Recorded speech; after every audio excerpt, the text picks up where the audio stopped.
All right, welcome, welcome, welcome. It is getting up on 3 o'clock here on the East Coast, so I will get this week's webinar kicked off. Thank you all for your feedback from last week. It's clear that the discussion on inputs, outputs, outcomes really resonated with some of you, especially with actionable tactics that were tied in. So we're going to try to do our best to mix in the tactics and the strategy, not just talk high level but to give some actionable things and stuff that we can do, put in our business today and going forward to hopefully see those changes that we like. So I'll try to keep that balance. I'll try to add stories, examples where possible, and bring some of those concepts to life. If there's a specific challenge or topic you'd like us to dive into deeper today while I'm talking, please send a question through the chat or through the Q&A. I do try to look at those. I've got this whiteboard here today. I'm going to try to keep some notes. Go and we'll see how that goes. This is my first time using it, so please bear with me as I will make plenty of mistakes. I'll try to make this as engaging as possible. Where I wanted to start, it's timely. This is an actual question we got in between webinar sessions, and we went back and forth on email over how this can be answered. But I wanted to go over my process, to go over the answer here, because I think it would probably be useful for a lot of us, and kind of just use that as an example and dive deeper a little bit as well. So the question was, and I've cleaned it up, not to identify anybody who asked it, but can we have a discussion on handling buyers and sellers who are hesitant about making a move until after the election or next year? I have a client who's feeling anxious and I'm looking for guidance on how to approach their concerns. This is such an awesome question because it's one that we all have. It's clients that we face, and a lot of times we're working with our clients based on top level information. What we're being told, we take as complete truth without understanding the root cause or the why behind it. So I'll go over what my answer was, and I let this person know that I'm open to role playing any of these guys. I think that's really helpful. So if anyone's interested in doing that, let me know. But the first thing I did was I like to do this for all of my coaching questions that come in, for the content I write on social, for some of the stuff that we put up here in the group. I've trained my own GPT, or I'm still working on that, trying to upgrade and make it better every day. What I've done is I've loaded my videos, my courses, my documents, my templates, everything into ChatGPT, and I'm trying to ask it questions that, based on now what you know about me, what my systems, my programs, my company, my philosophies, how would you answer this question, this email, this situation? What would you do here? And it's all queued on based on what you know, because I've loaded all my hours on hours of information on to ChatGPT. So that's my starting point. So here are my philosophies. Here's a question that came in. How would you answer it? So that's where we start. And usually what the output there is somewhat helpful, but I need to rework it because it's either too formal, it doesn't talk about the situation, or it doesn't really pertain.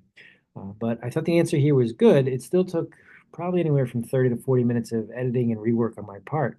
But having all of my information up into ChatGPT and having that kind of chatbot built for me, where this is the question, based on what you know about me, how would you answer it? Based on my program, how would you answer it?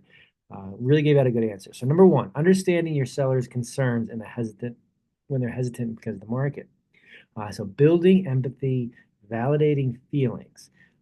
One thing that I included, but I really hate, so I'm giving some color on it, was it suggested using something like the language, I understand this can feel, or I understand what you mean. I was once in a mediation with a pretty angry client. I'm going to just for some background, I'm an attorney as well, so I've done a good amount of legal work. And as I was serving as a mediator, I used the phrase, I understand how you feel, or something very similar. And the look that this woman gave me, and she said, you have no idea blank how I feel.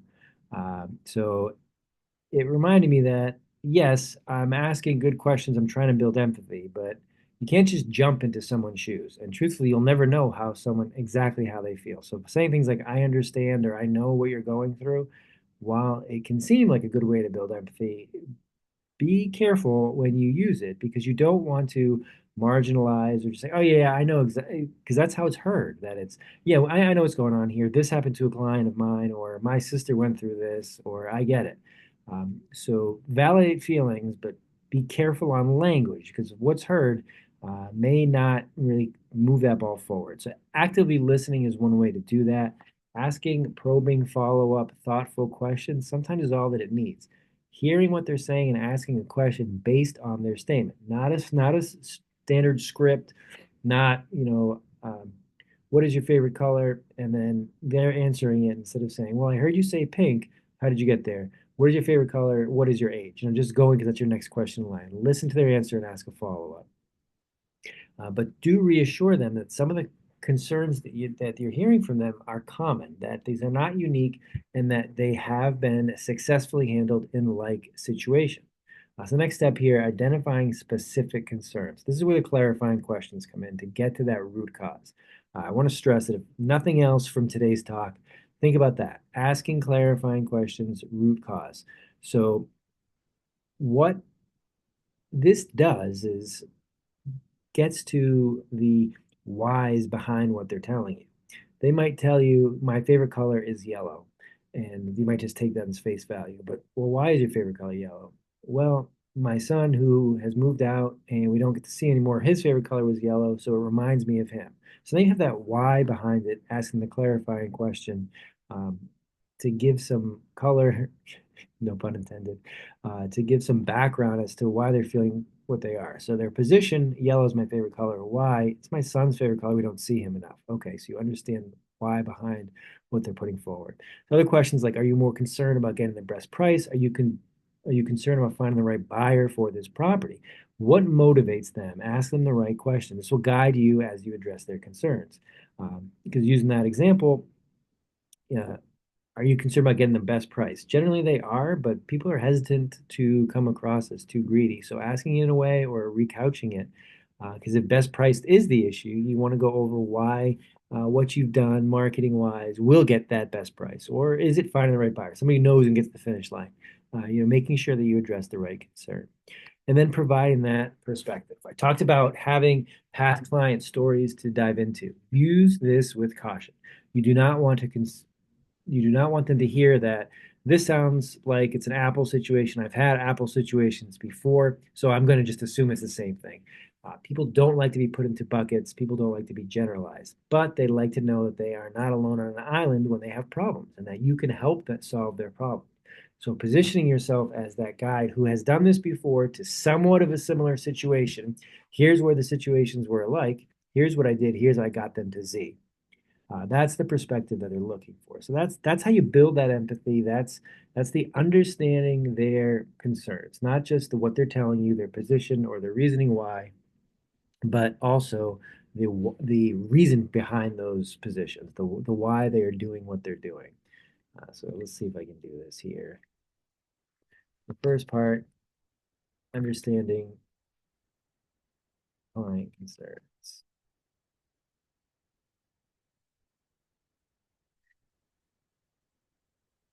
And what we're talking about, just to have it on the board as well.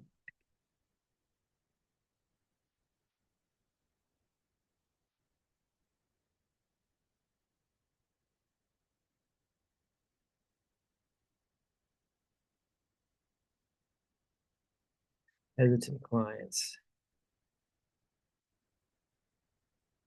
All right, next on the list, educating on market timing. So those of us who've worked any time in real estate know that market timing is fiction. That's not a real thing. You cannot time the market, at least not perfectly. There's buyers, there's sellers markets. You might understand how rates fluctuate. You might be able to identify where they're headed, but you can never time the market perfectly. Most clients don't want to hear that exactly, so being able to couch that information in insights and data is important, but make sure it's tied into their current situation. Scheduling time to review recent trends is important with them. Bring data that's updated and reflects local overall and is specific to them. What I've seen, and I've made these mistakes before, you're going into try to get a listing for a single family home.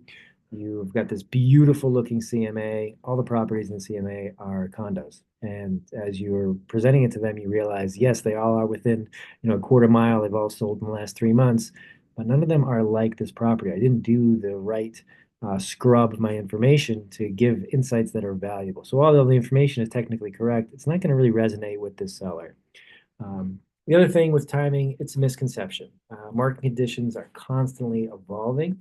So giving you, identifying what data is important, what's relevant, and analyzing it, yes. But remember that you can never time it perfectly. So you want to put in your due diligence and act appropriately, knowing that you're never going to be able to say at this moment, at noon on Thursday, the 15th is the best time to sell your property. Next Tuesday in the AM is the best time to buy. You can get close, but never there.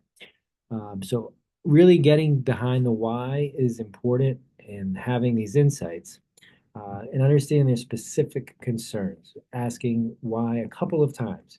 I bring this up here as I've got a note to myself to remind people, say, the market that I work in, Cape Cod, some people, it's a hobby to look at properties, that they are okay spending 20 years looking for a property because on Saturdays, they're going to go look at beautiful houses that they may never actually live in, may look at houses that are outside of their budget, outside of their geography where they probably can live. So they are looking at beautiful waterfront properties. And since you didn't really get to the why behind their situation, what their timing piece is, when are you looking to buy, what really is your budget, where are you looking, you might be the one driving them around each weekend. And based on the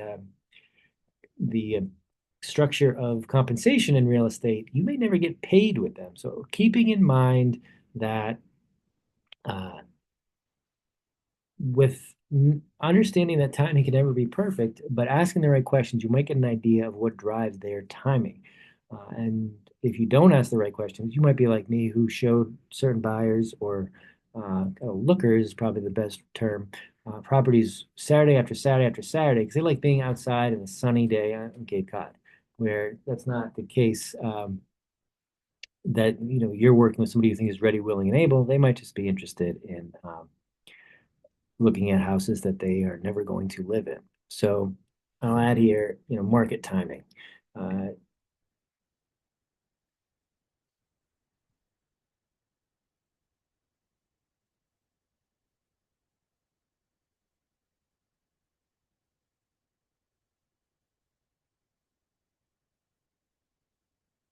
all right. So understanding their concerns, asking the right questions, timing the market, we know is not something that can be done, but you can get some insight into why clients are looking, why they're buying, why they're selling at the time they are. We talked a lot about data-driven insights. I won't go too much into that. Using market data, both locally, regionally, what is relevant for your situation? Is it area bound? Is it time bound? Is it both those things? Is it certain type of property? Showcasing your marketing success. Do you have specific examples from your past of this came up and this is what I did? This is why it's similar. This is why it's relevant. Being able to tie that, people love stories. People love winning their battles or solving their situations. They want you to be their guide. They want you to show that you care, can get them to the finish line, but that you're doing it for them, that you are the answer to their questions, their problems.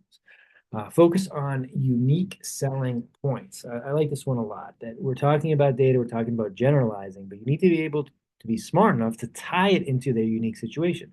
So going back to where we started, asking the right questions, figuring out what is useful to them, where they want to go. Reviewing properties, sometimes it's the unique features, discussing how they can be positioned as selling points in the current market. Creating messaging around price, location, and features. This is a big thing, and I'm going to bring this up here. When you're talking about surface level real estate, buyers or sellers, price, location, and features, 99.9% of what you're talking about is going to fit under one of those three headings. The property priced accordingly, the location of the property, real estate is pretty fixed, so that's not going to change. Is this the right location for the people that are being marketed to, the people that are in your core client competency? And features. This is something that will change. What are the features of the home? That goes from square footage to what's inside the home, If it's an investment property, what amenities are around there? Is this something that it has enough doors to sustain the investment that the buyer is looking to make? Does it pencil out? Things like that. Price, location, features. 99+% of what you're talking about in real estate fits under those buckets. Where this comes into helping a hesitant buyer or seller move forward is, and again, understanding their why for the purchase. I want to sell my home. Okay, so I've got the price, I know where it is, I get the feature of the home, boom, boom, boom. Why are you selling your home now?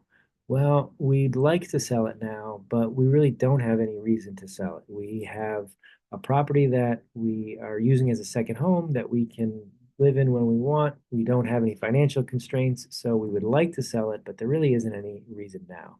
Or the why are you selling it now? We must sell it. We just bought that second home, and if we don't sell, we can't carry two mortgages. So right now is the time. So we need to market it. Either the price needs to change, the features, do you need to do any renovations, any upgrades, things like that. So understanding the why on timing, understanding the why on dollars, that is how you can kind of get the unique selling points and couch them both in real terms, price, location, and features, and that why for that specific buyer or seller.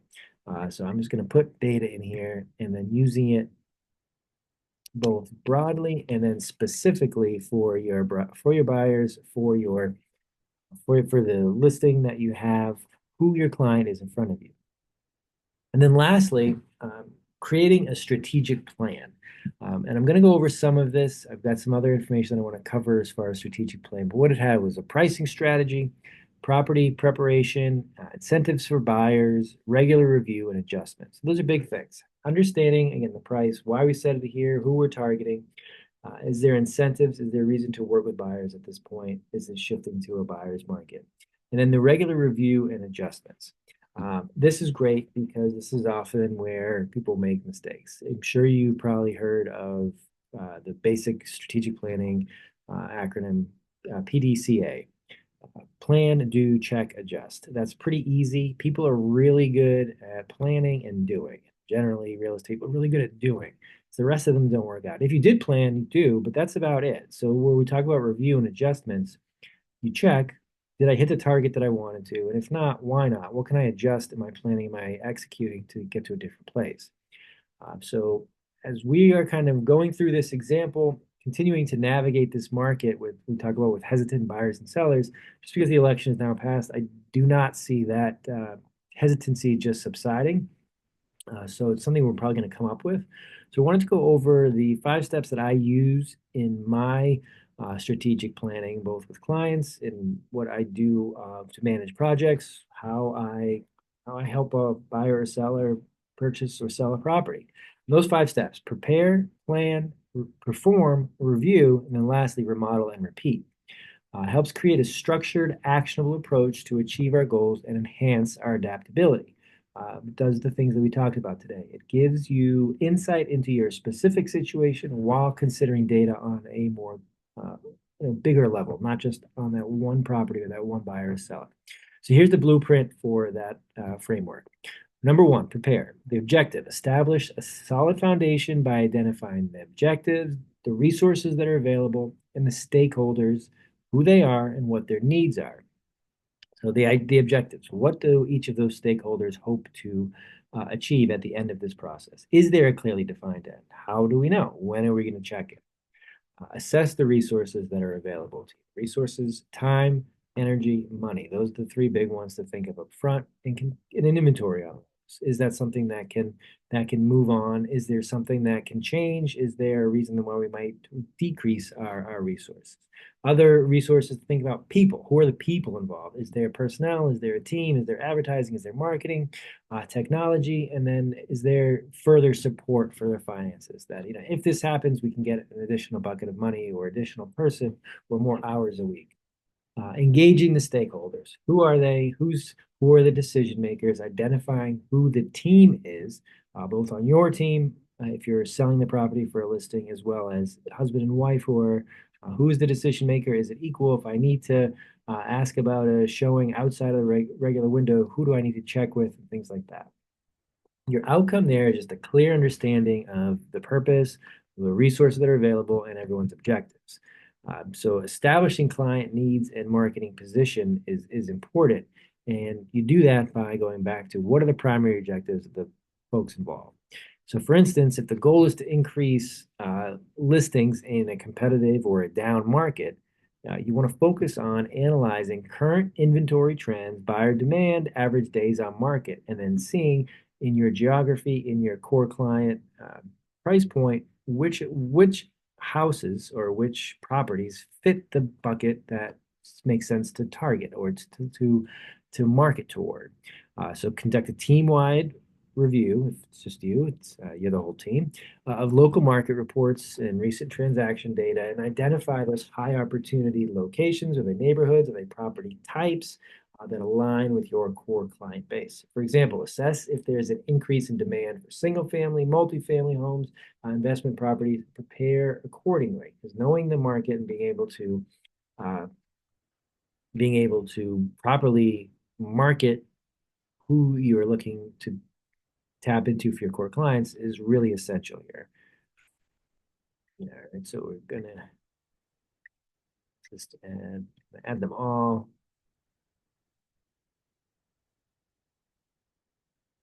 As I talk through them. So our strategic planning, prepare, and then now we're on number two, plan. So when we talk about planning, we've prepared, we know we've got our resources, we know who's involved, who the stakeholders are. Our objective when we prepare is to establish a solid foundation. I'm sorry, that's still prepared. Go back in my notes. Now we're on to planning. Develop a detailed action plan that aligns with our objectives. Our timelines, our anticipated challenges. Yes, there's going to be challenges. Can we anticipate them? Find your milestones, assign responsibilities for the stakeholders for your action team, and anticipate risks. So, what are things that are going to be challenges, things that we know are going to be hard? What are risks, things that we can maybe mitigate for beforehand? So, what we hope is the outcome there is a comprehensive, actionable plan with specific goals, responsibilities, and strategies. So let's say you want to develop a targeted marketing strategy using the tactics aimed at our current market. So let's say luxury properties in your area sales are slowing. So you want to design a specialized marketing campaign that includes something that maybe adds value to the people who are interested in those properties. So are things like virtual tours, high-end staging, targeting ads to a certain buyer group. Are they working better than not? You might have to A/B test some of these things. So specifically, when you test those things out, you set clear milestones and see after this amount of time, did this test return anything that was better than expected? Did it hit the results I expected? Was it better than my B test? So was targeting ads better, or was my marketing campaign with virtual tours? That's something that I wanted to that I want to compare against each other, see which resulted in a better outcome.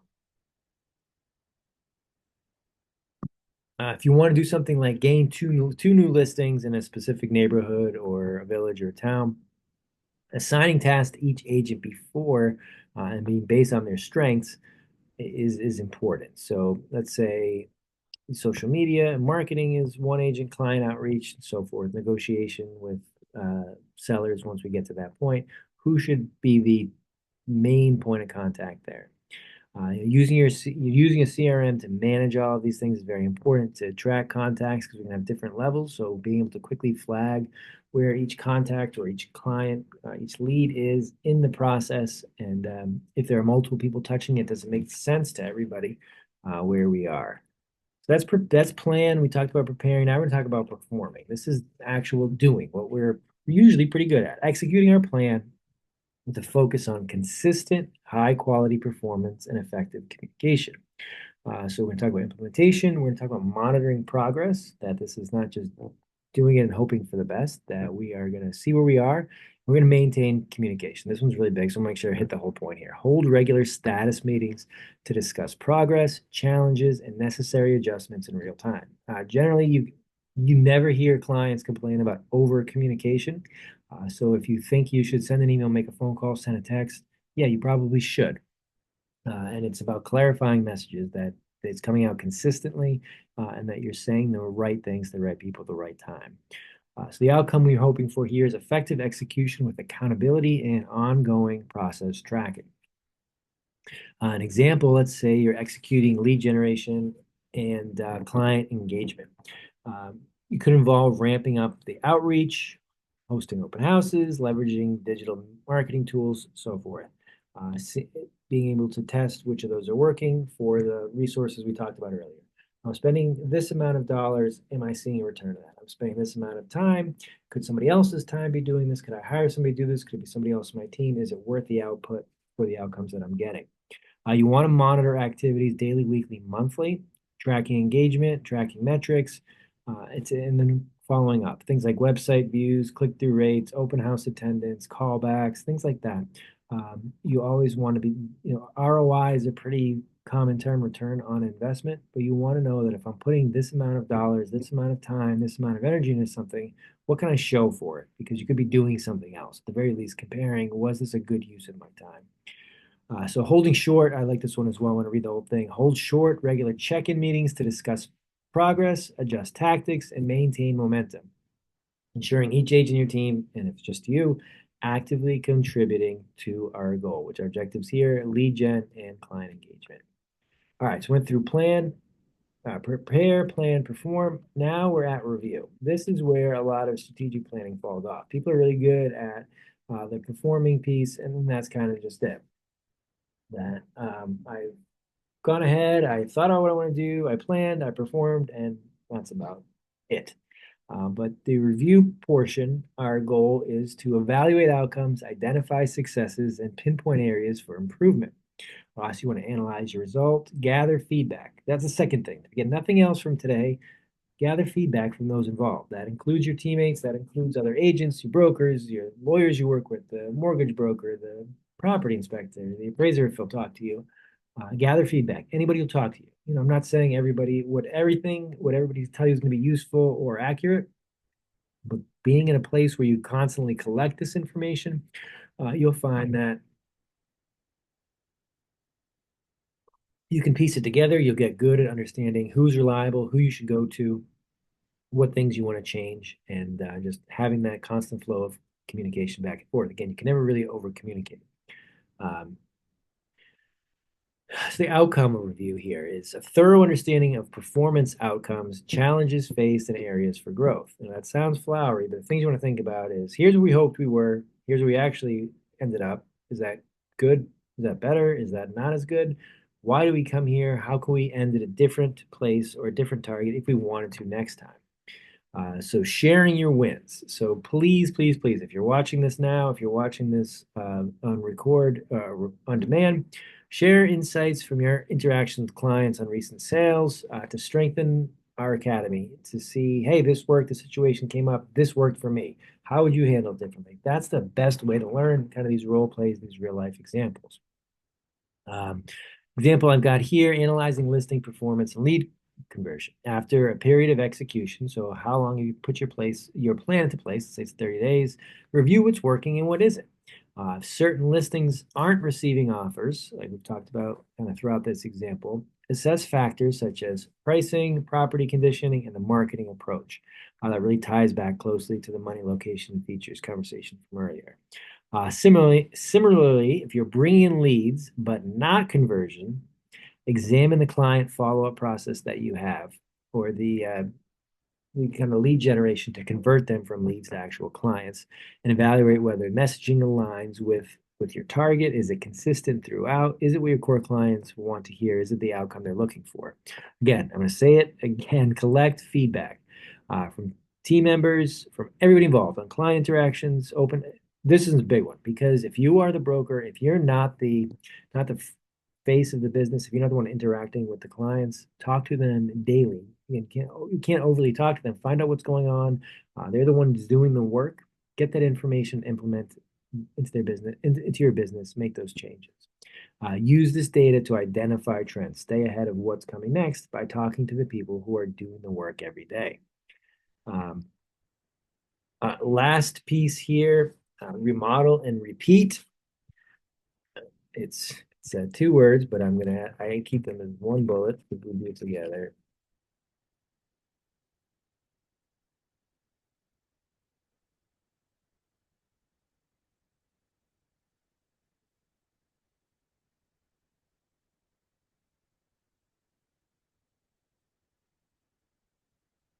Try to talk while I'm typing here. So just to recap, our strategic planning, preparing, plan, perform, review, we've covered all those. Now we're at remodel and repeat. Got this arrow here, which I did not mean to, so apologize for that. Objective, refine the strategy based on findings from the review phase and prepare for the next cycle of planning. So we're going, well, I'm going to actually try to utilize my arrow that I've got. This is meant to think of this entire process like a circle. You might be here, remodel, and repeat, but the idea is you're going to repeat what you have learned as you're preparing again. So you're going to remodel by taking the information that you reviewed, make the changes, and then start from the top.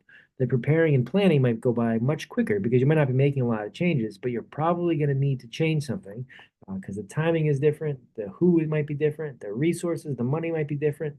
So that's what you're remodeling and repeating. Here's where you're refining your approach, you're updating your plan, you're setting a new cycle. It could just be, hey, our last strategic planning had identified a 90-day window to review all these things. We crushed it. We could have done it within 45. So this plan contemplates a 45-day timeline outcome. So a continuous improvement process that refines our approach. I want to say that again, continuous improvement. Um, I like the phrase that you want to be better, not best, but it's pointed out to me that you must be your best for any of this to work. So you always want to get better, understanding that today it's not going to be as good as tomorrow and so forth. So tomorrow is going to show improvement. But I am executing on my best every single day. I'm giving my best effort. I'm giving my best energy. I'm putting in the homework. I'm doing the best performance that I can. It is not just that I'm trying to be, you see countlessly in marketing, especially in real estate, that I am the best top agent in the market. There only can be one of those, so it's really hard to be there. That's why I stress better, not best, but you must be your best. That's specific to you. How can you be your best? Um,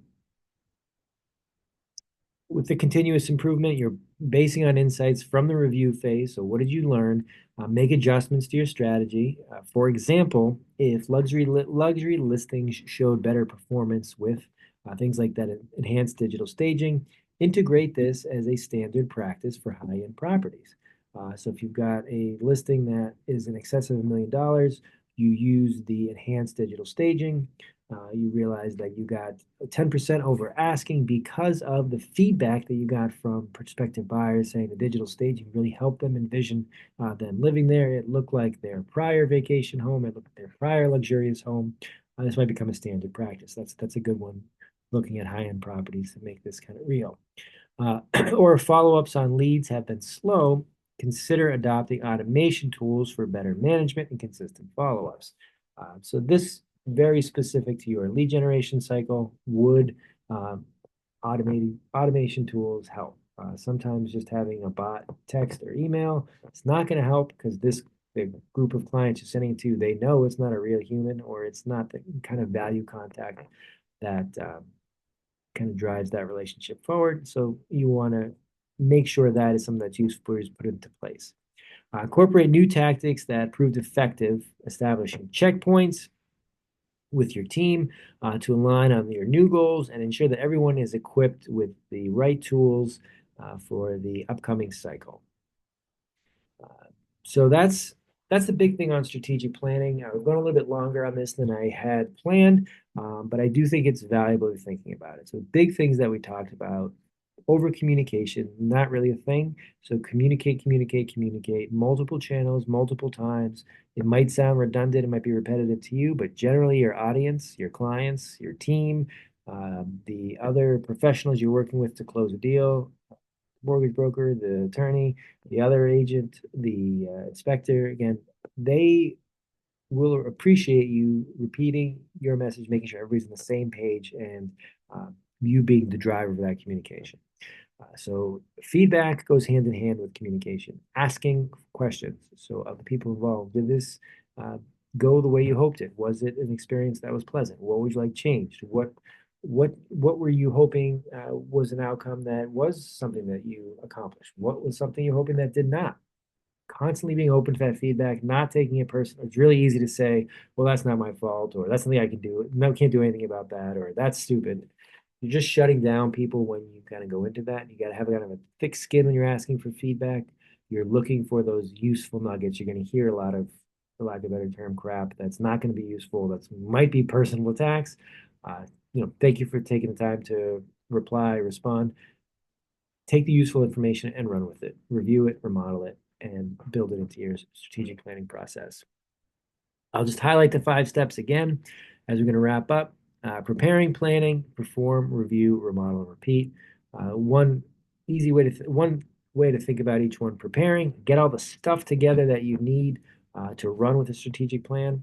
Actual plan, sit down, identify where you want to go, how you're going to get there, what everyone's roles are, what they're going to do.